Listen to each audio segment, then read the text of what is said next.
अस्सलाम वालेकुम dear students, welcome to merit online class. Hope you all are fine. Students, हम लोगों ने पिछले चैप्टर की जो रिवीजन थी वो कंप्लीट कर चुकी थी।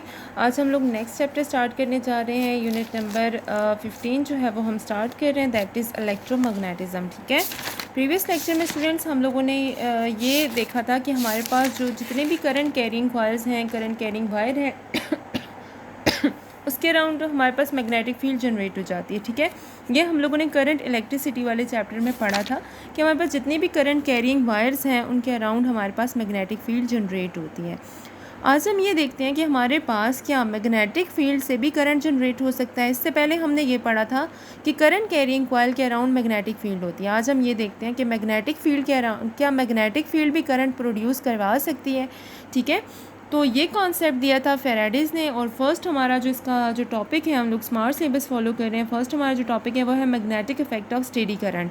हम लोग ये देखेंगे कि हमारे पास एक वायर है, उसमें से एक स्टेडी करंट जो है वो फ्लो कर रहा है, तो क्या उस वायर के अराउंड भी मैग्नेटिक फील्ड जनरेट होगी या नहीं, हम लोग ये देखेंगे। ठीक है, तो स्टूडेंट हम लोग यहाँ पर देखें तो आपके पास इसके लिए एक एक्सपेरिमेंट है जो ये देख रहे हैं हम लोग। इस एक्सपेरिमेंट से हम लोग ये कंक्लूड करेंगे कि क्या एक वायर है जिसमें से करंट फ्लो कर रहा है, तो उस वायर के अराउंड भी मैग्नेटिक फील्ड जनरेट होगी या नहीं होगी। ठीक है, तो इस वायर में देखें तो आपके पास ये जो पिक्चर है आपको स्क्रीन पे नज़र आ रही है, तो ये हमारे पास एक वायर है। ठीक है, इस वायर के अराउंड हम लोगों ने क्या किया कि कंपास नीडल्स लगा दी। कंपास नीडल्स आपको पता होंगे, आप अक्सर वॉच में भी लगे हुए होते हैं। ठीक है, वो एक नीडल सी होती है जो कि आपको नॉर्थ और साउथ पोल दिखाती है। बेसिकली वो हमारे पास मैग्नेटिक सेंसिटिव नीडल्स होती हैं, मैग्नेटिक फील्ड को डिटेक्ट करती हैं। ठीक है, नॉर्थ और साउथ पोल आपको बताती है, अक्सर आपने वॉच में भी देखा होगा। तो हम लोगों ने एक वायर लिया और वायर के अराउंड हम लोगों ने बहुत सारी जो है वो कंपास नीडल्स लगा दी हैं। ठीक है, अब देखिए आपके पास ये एक वायर है। ठीक है, और इस वायर के दोनों हिस्सों को फर्दर हम लोगों ने बैटरी से कनेक्ट कर दिया। अब जैसे ही हम बैटरी यहाँ पे ऑन करेंगे तो इस वायर में से क्या फ़्लो होना शुरू हो जाएगा, करंट फ्लो होना शुरू हो जाएगा।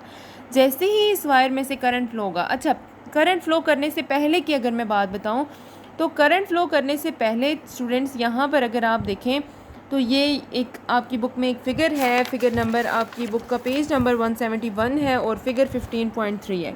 ये करंट फ़्लो करने से पहले की पिक्चर है, ये वाली पिक्चर। जब तक वायर में से करंट फ़्लो नहीं हुआ था, ये जो कंपास नीडल है आपने देखा बिल्कुल एक डायरेक्शन में, बिल्कुल स्ट्रेट जो है वो ये इनकी जो है वो नीडल जो है वो डायरेक्शन दे रही है, बिल्कुल स्ट्रेट डायरेक्शन है। तो इसका मतलब है हमारे पास ये जो कंपास नीडल है ये बिल्कुल स्ट्रेट है, अभी कोई करंट फ्लो नहीं कर रहा। कंपास नीडल जो है वो अर्थ की मैग्नेटिक फील्ड को डिटेक्ट कर रही है। जैसे ही हमने इस वायर में से करंट को पास किया, ठीक है, यहाँ से देखें करंट जो है वो पास कर रहा है इस तरह से। ठीक है, मतलब अपवर्ड फ्लो कर रहा है। आपने देखा कि ये जो कंपास नीडल है इनकी डायरेक्शन भी चेंज हो गई है। इनकी डायरेक्शन देखें तो एक राउंड शेप में इनकी डायरेक्शन बन गई है, बिल्कुल एक स्ट्रेट एक गोल दायरा जो है ये बना रही है, बिल्कुल एक सर्कल की शेप में इन्होंने खुद को अरेंज कर लिया। तो कंपास नीडल तभी डिफ्लेक्ट होती है जब कोई ना कोई मैग्नेटिक फील्ड होती है। तो यहाँ से हम लोग कंक्लूड करते हैं कि हमारे पास जो करंट कैरिंग वायर होती है उसके अराउंड कुछ ना कुछ मैग्नेटिक फील्ड ज़रूर होती है, जिसकी वजह से हमारे पास जो कंपास नीडल है वो क्या हुई है, डिफ्लेक्ट हुई है। समझ आइए बात को। अब देखिए आपके पास नेक्स्ट ही इसके साथ जो फिगर है इसमें हमने करंट की डायरेक्शन को रिवर्स कर दिया। करंट की डायरेक्शन को हमने इस तरह से रिवर्स किया कि हम लोगों ने यहाँ पे करंट को डाउनवर्ड फ्लो करवाया, यहाँ पे अपवर्ड फ्लो करवाया था, यहाँ पे हमने करंट को क्या करवाया, डाउनवर्ड फ्लो करवाया। तो जैसे ही हमने करंट की डायरेक्शन रिवर्स की है, हमारे पास ये जो कंपास नीडल्स थी ये देखिए पहले इनकी क्या थी, पहले सर्कल इस तरह से बन रहा था। ठीक है, ये सर्कल बन रहा था। अब अगर आप होल्ड करें तो सर्कल अब हमारे पास ऐसे बन रहा है, कंपास नीडल्स की डायरेक्शन रिवर्स हो गई है। ठीक है, जो पहले इस तरह से थी, ये देखें ये वाली कंपास नीडल पहले इस तरह थी, यहाँ पे ये किस तरह है, इस तरह से है। तो कंपास नीडल्स की डायरेक्शन भी क्या होगी, हमारे पास रिवर्स हो चुकी है। ठीक है, तो इसका मतलब है by changing the direction of current हमारे पास ये जो मैग्नेटिक फील्ड है इसकी जो डायरेक्शन है वो भी हमारे पास क्या होती है, चेंज हो जाती है। तो यहाँ से इस एक्सपेरिमेंट से स्टूडेंट्स हम ये कंक्लूड करते हैं कि हमारे पास जो करंट कैरिंग वायर्स होती हैं, ठीक है, जितनी भी जो कॉइल्स हैं, ये जितनी भी वायर्स हैं जिसमें से करंट फ्लो कर रहा है, जिसमें से चार्जेस फ्लो कर रहे हैं। बेसिकली करंट क्या होता है, फ्लो ऑफ चार्जेस होता है ना।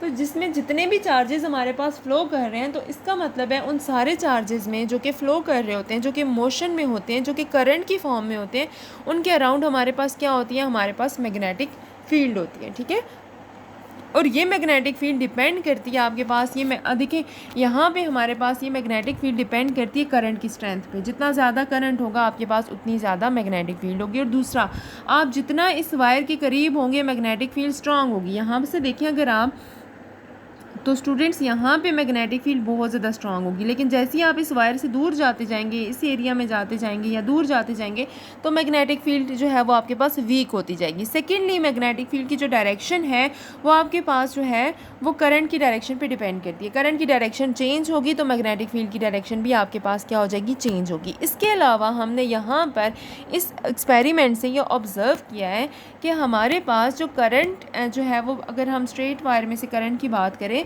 तो हमारे पास जो मैग्नेटिक फील्ड जनरेट होती है वो सर्कुलर फॉर्म में होती है। यहाँ पर भी आपने देखा तो देखिए सर्कुलर फॉर्म में हमारे पास मैग्नेटिक फील्ड जो है, करंट जो है वो स्ट्रेट अगर वायर में से फ्लो कर रहा है तो उसके अराउंड जो मैग्नेटिक फील्ड, जो राउंड अबाउट मैग्नेटिक फील्ड खुद ब खुद जनरेट होगी, वो हमारे पास सर्कुलर फॉर्म में जनरेट होगी। ठीक है, तो ये तो स्टूडेंट्स हमारे पास हमारा टॉपिक कि हमारे पास जो स्ट्रेट वायर होती है जिसमें से स्टेडी करंट फ्लो कर रहा होता है तो उसके अराउंड मैग्नेटिक फील्ड किस तरह से जनरेट होती है। ठीक है, तो आपने इस टॉपिक को याद करना है। ठीक है, और यही कॉन्सेप्ट होगा जो पूरे आगे चैप्टर में चलेगा। इस कॉन्सेप्ट को अगर आपने समझ लिया तो आगे वाले चैप्टर्स बहुत आसान, आगे वाले जो टॉपिक्स हैं वो बहुत आसान है, वो आप इजीली कर लेंगे। तो इसमें से अगर कोई डिफ़िकल्टी है तो आपने मुझे कमेंट्स में बताना है।